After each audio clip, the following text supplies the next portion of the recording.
Hi everyone, Cassius here. A while ago I was asked to do a heavy armored tank build, and with the recent patch I thought I'd go ahead and create one. So just want to go over that really quick so I can give you a summary of what it is. As you can see, I have 109 AC, although that is a little bit inflated. I'll get into that in a minute. 101 attack with main hand, 91 attack with the shield offhand, so I think the build turned out pretty well. I started with 20 strength, although I would recommend going with 19 at the start. That way you can build up your other stats a little bit.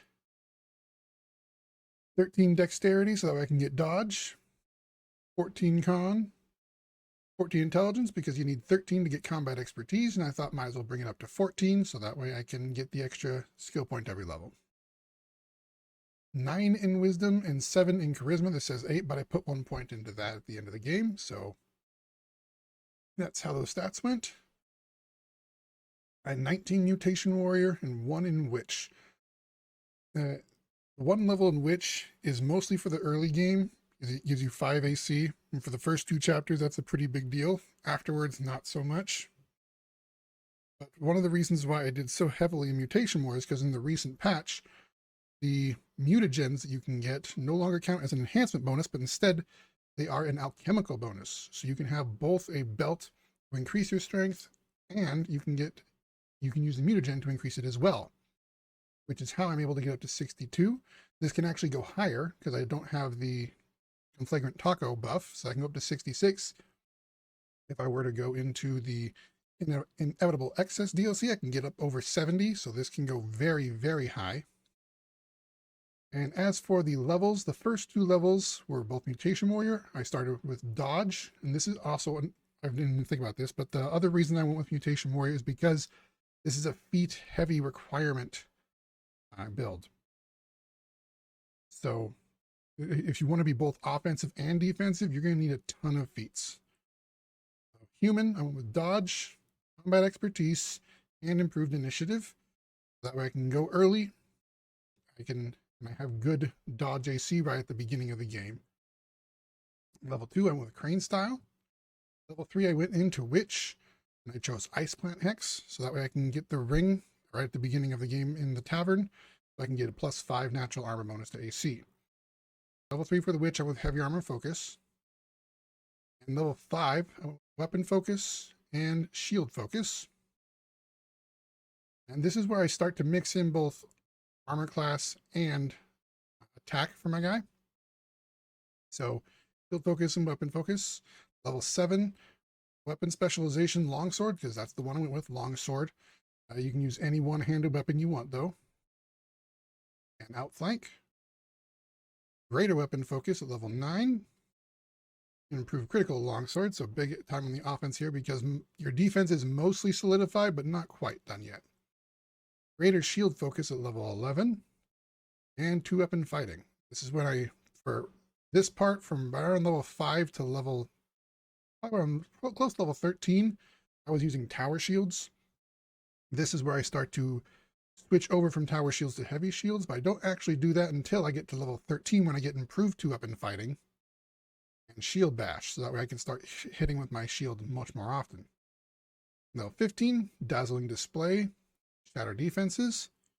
17, I got shield master and greater 2-weapon fighting, so now I am fully offensively capable. Level 19, blind fight and bashing finish. Blind fight is another one of those where you can switch it out with something else if you want. You want to go for a tactics feat or whatever.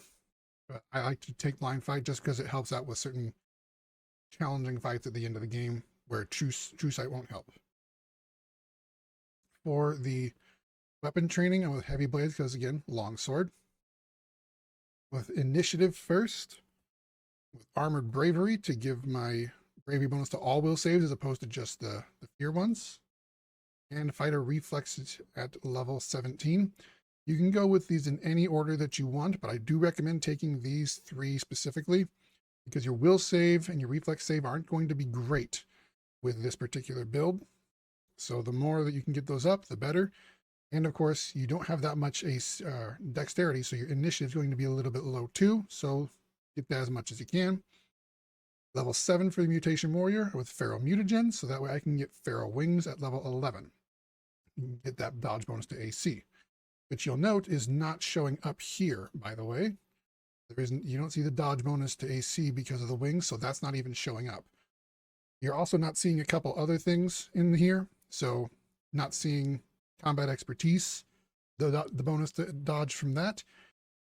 You're also not seeing the dodge bonus, or not say dodge bonus, but the, I would say, sacred bonus from the Paladin Mark of Justice that you were using on an enemy. That's not there either. So this can go even higher. This can probably go up to close to 130, which is enough for anything, even in, you know, excess DLC on unfair. And for the level 15 and level 19, I went with a greater mutagen and grand mutagen, actually, to get the most out of those things. And weapon training, heavy blades, and all of those. For the Mythic Path, I went with Inspirational Leader at the start to give the bonus to initiative, because it's going to be low, and also the bonus to saving throws as well. But again, if you want to give somebody else this that's going to be in the party all the time and focus on something else for your character, that's fine too. The first mythic feat are with heavy armor focus to get that strength bonus to AC as opposed to dex bonus. And this is very useful for, if you're going to do a heavy armor build, especially if you're going to be a tank, this is a must. I was ever ready for the level 3, Mythic 3. He's not going to do a whole lot of extra attacks of opportunity, and combat reflexes isn't as necessary for this build because your dexterity is not going to be very high. Or at the very least, not in the beginning of the game. If you wanted to take combat reflexes instead of blind fight by the end, because you're going to have much higher dexterity, then it will be worth it. Improved initiative mythic here, again, to get that initiative up as high as you can. And because I went with the angel, I went with enduring spells and greater enduring spells at 5th and 7th level respectively, which also help to solidify this character's defense and offensive capabilities, because the angel buffs are just ridiculous. I went 2 weapon fighting for the feat and mythic weapon focus for the other feat at level 8. And of course, last stand at level 9. Again, if you're concerned about your character staying alive, you can take this one earlier. But I decided to wait until level 9 because that's when things in the end of the game start to really hit hard. I haven't gotten to level 10 yet. I feel like my feat that would take at level 10 is going to be something along the lines of maybe the mythic shield focus to add the touch AC to my or shield bonus to my touch AC. So it might be that one. I'm not entirely sure. I haven't decided. As I said before, this is a little bit inflated right now because I also have a bard in here with inspired tranquility, and I just wanted to see how high I could get the AC. So this should be 14 points lower at 95, but that's still perfectly high. Like perfect high for anything except for maybe the inevitable darkness in, excess DLC. But again, you can still get more additional AC beyond that. One of the great things about the patch as well that makes this even better is the new mythic inspiration feat, which gives +1 or 1+1 for every 3 mythic ranks above the first for all the inspire things. So in this case, why it's so good for here is the Scald will inspire rage, and the rage bonus that you get from the Scald gives natural armor. It's in this case +6 instead of +3 to the natural armor. It's actually up to +6 now. The same thing for the inspired tranquility. This should only be +4 to the morale bonus, but instead it's +7. One more level, it'll be +8.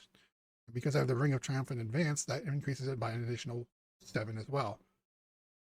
Those are huge bonuses to both attack and your defense if you're going for the Inspired Tranquility as well. So you can get a huge amount of AC and attack from having those 2 characters, and if you want to have them in. I will say that the Inspired Tranquility Bard, absolutely not necessary. For the entirety of the game, I did not have this character, and I was still almost untouchable as a tank for almost. So you want to skip this, perfectly fine. I do, however, highly recommend the Bard or Scald. The Scald is almost a must-have on unfair in terms of buffing your character, your melee characters, and it really helps with the tank as well. But that would about do it for this build. As you can see also, the skills, athletics, ridiculously high, mobility high, Oh, I also have this on right now, so don't get persuasion and knowledge checks are also still a little inflated. My gear, Shylili's helmet. This is from the Neville Excess DLC that I got the bonus for, and so is this ring. So this, again, these are a little inflated. This can go down to +6, so -1 to the resistances, and this also go down to +6, so -1 to your deflection bonus. But it's not that bad. I'm still using the engraved lucky bracers because +1 luck bonus to AC. I haven't found anything to replace that that's particularly useful, so I just stuck with it.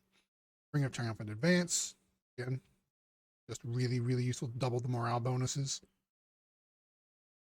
Alexia's Magnifying Glass, really useful to get the +2 extra bonus to Strength. +5 Full Plate.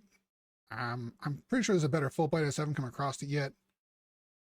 Heavy Fortification, just make it so you can't get crit nearly as often. This is also from the DLC. You can substitute this belt with the caster, the arcanist, ground for a transmuter, if you will. We got the Fencer's Gift. You can probably get a better thing here. And Runic Sacrifice to really, again, buff the AC attack rolls and savings from haste, just to make it so you can stack that AC as much as possible. And I got the new DLC sword in my main hand and a +5 Undying Love of the Hopebringer shield. You can again swap this out with basically any +5 shield and it'll be perfectly fine. Same thing with the sword. If you want to use Radiance, that's fine, or whatever weapon you want to use. So anyway, that'll do it for this build. I hope you found it useful. If you have any questions, please go ahead and leave them down in the comment section. I would love to hear from you. And until I see you again, have a good one, y'all. Later.